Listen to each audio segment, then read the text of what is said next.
Hello बच्चों, आशा करता हूँ आप सभी अच्छे होंगे। प्यारे बच्चों, हम पढ़ रहे हैं आपकी कक्षा की गणित के अध्याय 19 और इसमें हम पढ़ेंगे क्षेत्रफल के बारे में। क्षेत्रफल क्या होता है, कैसे नापते हैं, क्या होता है इसकी इकाई, और कुछ सवालों को भी हल करेंगे। और बच्चों, हम इसके पहले पढ़े थे अध्याय 18 जिसमें हम पढ़े हैं परिमाप के बारे में। और अगर आप परिमाप का जो वीडियो नहीं देख पाए होंगे तो अभी जो वीडियो देख रहे हैं इस वीडियो के डिस्क्रिप्शन बॉक्स में मैंने लिंक दे दिया है, वहाँ से जाकर आप देख सकते हैं। तो यहाँ पे हम पढ़ने वाले हैं बच्चों क्षेत्रफल के बारे में, ठीक है। तो चलिए हम समझते हैं क्षेत्रफल क्या होता है। तो यहाँ पे आप देखिए, क्षेत्रफल मापने के लिए इकाई जो होता है वो होता है वर्ग। क्या होता है? वर्ग। जैसे कि आप दूरी नापते हैं, जैसे कि इस रेखा की लंबाई नापते हैं तो किस में नापते हैं आप? सेंटीमीटर में नापते हैं, ठीक है, सेंटीमीटर। इससे छोटी होती है तब किस में नापते हैं? मिलीमीटर, ठीक है, एमएम में नापते हैं, मिलीमीटर। अगर बड़ी हुई तो सेंटीमीटर, सेंटीमीटर से भी लंबी हो गई तो मीटर में, फिर उससे बड़ी हो गई तो किलोमीटर में, ठीक है। तो इसमें क्या आ रहा है, हर एक लाइन में या हर एक मात्रक में मीटर शब्द सभी में आ रहा है, ठीक है। तो ये जो मीटर होता है ये क्या होता है? दूरी नापने का इकाई होता है। क्या होता है? यूनिट, इकाई। दूरी नापेंगे तो चाहे हम किसी में नापें उसमें मीटर शब्द लगेगा ही। तो ये जो मीटर होता है वो दूरी नापने की इकाई होता है। उसी प्रकार से क्षेत्रफल मापने के लिए इकाई जो होता है वो होता है वर्ग। हम किसी में भी नापें उसमें वर्ग शब्द लगेगा ही। अगर हम सेंटीमीटर में नापेंगे तो लिखाएगा वर्ग सेंटीमीटर, किसी भी क्षेत्रफल का जो माप रहेगा वो वर्ग सेंटीमीटर में लिखाएगा अगर हम सेंटीमीटर में नापेंगे तब। अगर हम किलोमीटर में नापेंगे तो वो लिखाएगा वर्ग किलोमीटर, ठीक।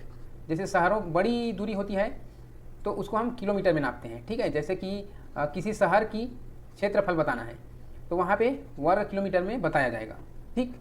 किसी देश की क्षेत्रफल बताना है तो वर्ग किलोमीटर में। छोटी जगह की जो क्षेत्रफल है उसको वर्ग सेंटीमीटर से बता सकते हैं या फिर वर्ग फीट में भी बता सकते हैं। 1 फीट का 12 इंच होता है, उससे भी हम बता सकते हैं, वर्ग फीट से क्षेत्रफल हम बता सकते हैं। अर्थात क्षेत्रफल बताने के लिए आप सेंटीमीटर में बताओ, चाहे फीट में बताओ या किलोमीटर में, सभी में वर्ग शब्द जुड़ेगा ही। इसी को वर्ग को क्षेत्रफल मापने के लिए इकाई कहा गया है, ठीक है। तो हम इसके पीछे के कारण को समझेंगे कि वर्ग क्यों रखा गया है इसकी इकाई क्षेत्रफल नापने के लिए। तो इसके लिए हमको एक एग्जाम्पल लेना पड़ेगा। यहाँ पे मैंने ले लिया एक एग्जाम्पल। इसमें एक क्षेत्रफल दिया हुआ है, यहाँ पे देखिए पिंक कलर में घिरा हुआ एक क्षेत्र है। इस क्षेत्र का हमको क्षेत्रफल निकालना है कि ये एरिया कितना है। तो यहाँ पे देखिए हम इस लाइन को पहले नापेंगे तो यहाँ पे इस लाइन की लंबाई है 2 सेंटीमीटर, पहले से लिखा गया है। देखिए नीचे वाली इस लंबाई को हम नापेंगे तो इसकी लंबाई है 3 सेंटीमीटर, ठीक है। तो हम क्या करेंगे, यहाँ पे एक सेंटीमीटर पर हम पॉइंट लगा देंगे, ठीक। यहाँ पे हमने लगाया 1 सेंटीमीटर पे एक पॉइंट, यहाँ पे 1 सेंटीमीटर, एक सेंटीमीटर की दूरी पर ये 2 सेंटीमीटर की रेखा है, सॉरी ये 3 लग गया था ना, 2 सेंटीमीटर की रेखा है। तो यहाँ पे हम बीच में लगा दिए एक लाइन, तो ये 2 भाग में टूट गया, 1 सेंटीमीटर की 2 लाइन बन गई। अब ये 3 सेंटीमीटर है नीचे वाला, तो यहाँ पे भी हम 3 लगा देते हैं, 3 भाग में इसको बराबर काट देते हैं। तो ये बन गया 3 सेंटीमीटर की 1 सेंटीमीटर की 3 खंड। अब इसको हम क्या करेंगे, इसको हम मिला देंगे, ठीक है। यहाँ पे हम इस तरीके से लाइन खींचकर इसको मिला दिए, ठीक है। अब इसी तरीके से हमको यहाँ से खींचना है एक लाइन, ठीक है, यहाँ से। तो यहाँ से खींचने के लिए हम यहाँ से पॉइंटर रखेंगे और सॉरी यहाँ से हम पॉइंटर को रख के इस तरीके से खींच देंगे। ये थोड़ा अच्छा से नहीं बना है, हाँ ये कॉपी में हमारा इससे अच्छा बनेगा, ठीक है। स्केल को रख के खींचेंगे तो, ठीक है, मैं ऐसे खींच देता हूँ बिना स्केल लगाए, ये ठीक। तो ये क्या बनेगा, इसको अगर हम खींचेंगे 2 सेंटीमीटर वाले रेखा को 2 भाग में काट के और 3 सेंटीमीटर वाले को 3 भाग में हम काट के लाइन खींच दिए ऊपर से नीचे मिलाकर, तो ये क्या बन जाता है, ये वर्ग बन जाता है 1 सेंटीमीटर का। अगर ये दूरी सेंटीमीटर में नापे हैं तो इसके अंदर में, इस चित्र के अंदर में जो वर्ग बन रहा है वो सेंटीमीटर में बनेगा, ठीक है। तो इसके अंदर जो वर्ग बना है उसी क्षेत्रफल को नापने के लिए कितने वर्ग है उसी को गिनकर लिखा जाता है। तो इसमें वर्ग है 1 2 3 4 5 6 वर्ग हैं, इसको हम बोलेंगे 6 वर्ग। और ये वर्ग कितने बड़े हैं, सेंटीमीटर में है, 1 सेंटीमीटर का है, तो इसको हम बोलेंगे 6 वर्ग सेंटीमीटर, ठीक है। इसका क्षेत्रफल है, ठीक। इस चित्र का या इस आकृति का क्षेत्रफल कितना है, 6 वर्ग सेंटीमीटर है, ठीक है। अर्थात यहाँ पे देखिए 2 सेंटीमीटर को 2 भाग में और 3 सेंटीमीटर को 3 भाग में, अर्थात 2 और 3 का यहाँ पे गुणा हुआ है, 2 गुणा 3, लंबाई और चौड़ाई का गुणा हुआ है, 2 तिया 6 वर्ग सेंटीमीटर, ठीक है। तो इस तरीके से क्षेत्रफल मापा जाता है, ठीक है। अर्थात किसी भी क्षेत्रफल को नापने के लिए उसका सूत्र क्या बनेगा, हमने ये चौड़ाई और लंबाई को गुणा किया है तो हो जाएगा क्षेत्रफल बराबर हो जाएगा लंबाई गुणा चौड़ाई, ठीक है। लंबाई गुणा चौड़ाई बराबर क्षेत्रफल निकाला जा सकता है। इसी और ऐसे ही सूत्र के रूप में आपके बुक में भी दिया गया है। यहाँ पे देखिए आयत का क्षेत्रफल बराबर क्या है, इतना नहीं बराबर है आयत का क्षेत्रफल बराबर है लंबाई गुणा चौड़ाई। और वर्ग का क्षेत्रफल भी उसी तरीके से ही निकाला जाता है, क्योंकि वर्ग में क्या होता है कि चारों भुजा एक समान होता है, लंबाई लंबाई ही होता है, इसमें चौड़ाई की कोई बात ही नहीं होती है, सभी लंबा लंबा होता है, बराबर होते हैं। अगर ये 5 सेंटीमीटर है तो इधर भी 5 होगा, इधर भी 5 है, कोई लंबा नहीं है कोई चौड़ा नहीं है, एक बराबर सब होता है। इसलिए लंबाई गुणा लंबाई लिख दिया गया है, अर्थात सेम है 5 गुणा 5 रहेगा। ठीक है, तो इस तरह से आयत की लंबाई आयत का क्षेत्रफल और वर्ग का क्षेत्रफल के लिए यहाँ पे आपका बुक में सूत्र निकाला गया है। तो इसी से रिलेटेड कुछ सवाल है बच्चों, उसको हम हल करके देखेंगे कि वर्ग का क्षेत्रफल हम कैसे निकालेंगे। यहाँ पे तो आप समझ गए होंगे कि किसी भी आकृति का क्षेत्रफल कैसे निकालते हैं, है ना। यहाँ पे एक आकृति था, उसको हमने सेंटीमीटर में है तो सेंटीमीटर के टुकड़ों में पहले काटा है, उसके बाद लाइन खींचकर अंदर कितने वर्ग बन रहे हैं उसको गिनती करके हमने लिखा है। ठीक है, तो यहाँ पे देखते हैं कुछ सवाल है आपके बुक में लगातार, इसमें 6, 7, 8, 9, 10 सवाल हैं। इन 10 सवालों को हम यहाँ पे हल करके बारी बारी से देखेंगे। ठीक है, तो सबसे पहले हम देखते हैं शुरू के सवालों को। शुरू के 1, 2, 3 सवालों को हम लेंगे पहले, और इन 3 सवालों में हम पहले नंबर को लेते हैं, क्या दिया है पहले नंबर पे। तो सबसे पहले हम लिखेंगे यहाँ पे हल। आप भी अपने कॉपी में नोटबुक में एक साइड में हल लिखा करें, उसके बाद हल किया करें। तो क्या दिया है, आयत का क्षेत्रफल ज्ञात करो जिसकी लंबाई, तो क्षेत्रफल जो भी दिया हुआ है उसका हमको क्षेत्रफल जिसका निकालना है उसकी लंबाई हम पहले जो बुक में हमारे प्रश्न में दिया हुआ है उसको हम पहले लिख लेंगे। ठीक है, तो हमारा जो लंबाई दिया है वो है 8 सेंटीमीटर। कितना है, 8 सेंटीमीटर। और चौड़ाई कितना दिया हुआ है, तो चौड़ाई दिया हुआ है 4 सेंटीमीटर।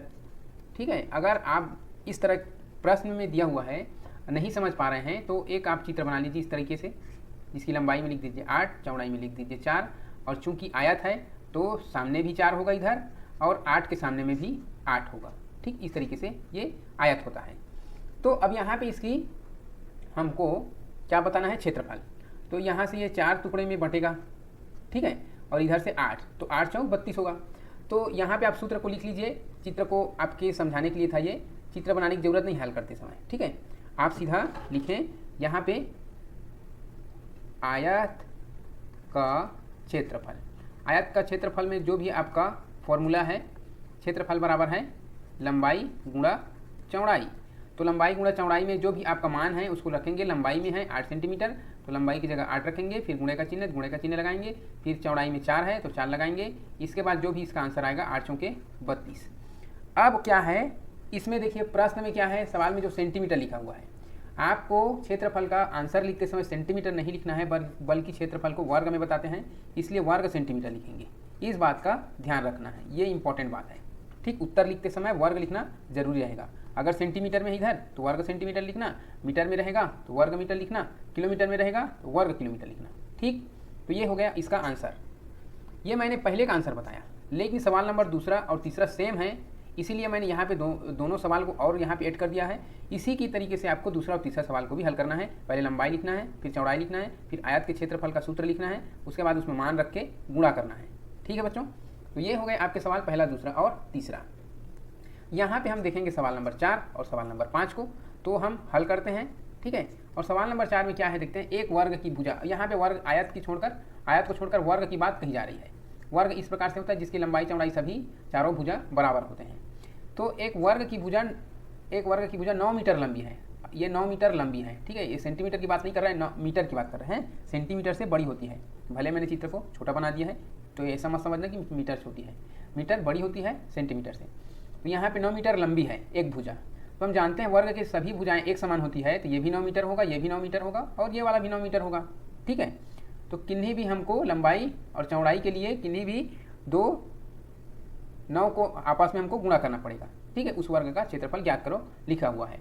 तो हमको क्या करना है, यहाँ पे लिखेंगे वर्ग की भुजा की लंबाई कितनी है, 9 मीटर है। ठीक, हमको क्या निकालना है, क्षेत्रफल। तो वर्ग का क्षेत्रफल बराबर होता है भुजा की लंबाई गुणा भुजा की लंबाई। किसकी भुजा की लंबाई, वर्ग की। ठीक है, ये होता है। तो अब इसके नीचे बराबर लिखना, और यहाँ पे भुजा की लंबाई कितनी है देखना, 9 मीटर है तो यहाँ 9 मीटर लिखना, फिर गुणे का चिन्ह लगाना, फिर भुजा की लंबाई लिखा है फिर 9 लिखाएगा, है ना। और इसको हम दोनों को गुणा करेंगे, 9 9 81। अब यहाँ पे आगे ये मीटर लिखा है, इसको ध्यान में रखते हुए आपको मीटर लिखना है, लेकिन साथ में क्या लिखना है, मीटर लिखने से पहले वर्ग लिखना है। वर्ग मीटर, 81 वर्ग मीटर इसका क्षेत्रफल होगा। ठीक है, और 5वें सवाल को मैंने इसलिए साथ में लिख दिया है क्योंकि सेम ऐसे ही सवाल 5वां भी बनेगा।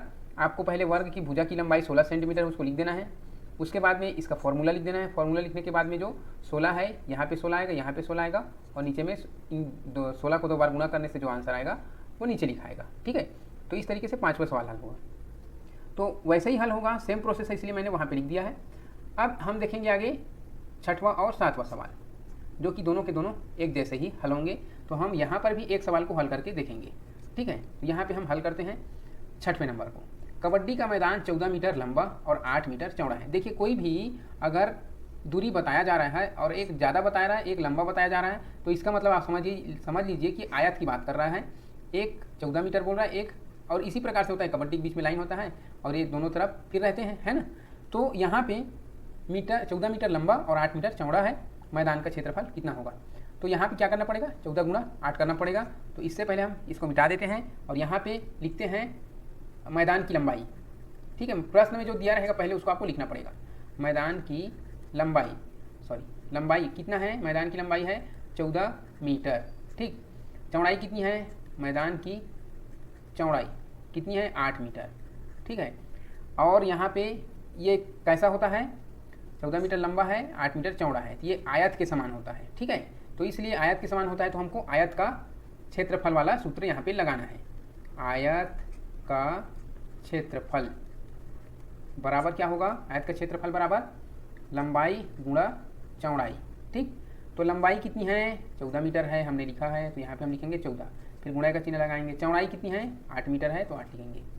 ठीक, अब यहाँ पे आप गुणा कर लेना, 14, अगर 14 का पहाड़ा था सीधा 14 का पढ़ लेना, 14 × 112, या फिर 8 का पढ़ लेना, 8 चौके 32, 32 का 2, हासिल आएगा 3, 8 एकम 8, 8 3 11, 14 8 112। ठीक, ये हो गया गुणा। अब क्या लिखना है आगे, इसमें मीटर लिखा है तो आपको मीटर लिखना है, लेकिन साथ में क्या लिखना है, पहले वर्ग लिखना है, वर्ग मीटर। ठीक, ये हो गए 112 वर्ग मीटर। सवाल नंबर 6वीं का आंसर होगा, उस मैदान का क्षेत्रफल होगा। ठीक है, अब यहाँ पे 7वें सवाल को लेंगे तो सेम वैसे ही यहाँ पे भी है, 7 मीटर लंबा है, 4 मीटर चौड़ा है। यहाँ पे कबड्डी के मैदान की जगह कमरे का फर्श का क्षेत्रफल बताना है। ठीक है, तो सेम ऐसे ही बनेगा 7वीं का सवाल। हम देखते हैं और आगे जो सवाल है 8वें और 9वें सवाल, तो इसमें हम समझने का प्रयास करेंगे सवाल नंबर 8 को। एक कैरम बोर्ड 75 सेंटीमीटर लंबा है, कैरम बोर्ड का क्षेत्रफल कितना है। तो यहाँ पे कैरम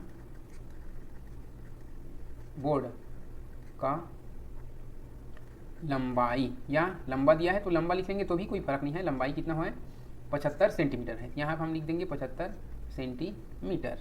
ये हो गए। अब इसमें चौड़ाई नहीं दिया है, आप कैसे हल करेंगे, किसके साथ गुणा करेंगे। तो यहाँ पे आप समझिए कैरम बोर्ड जो होता है वो सभी तरफ से एक समान होता है, अर्थात इसकी लंबाई चौड़ाई सभी भुजाएं बराबर होती है, और जिसकी सभी भुजाएं बराबर होती है उसको कहा जाता है वर्ग।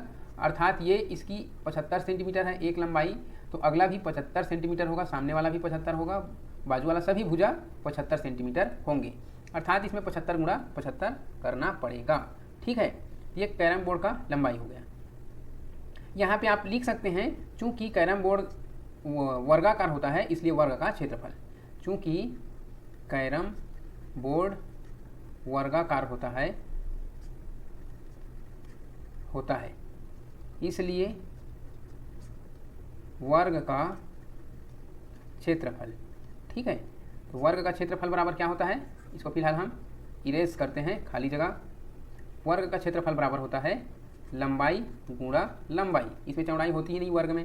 ठीक है, अब लंबाई कितना दिया हुआ है 75 सेंटीमीटर, तो यहाँ लिखेंगे हम 75 गुणा 75।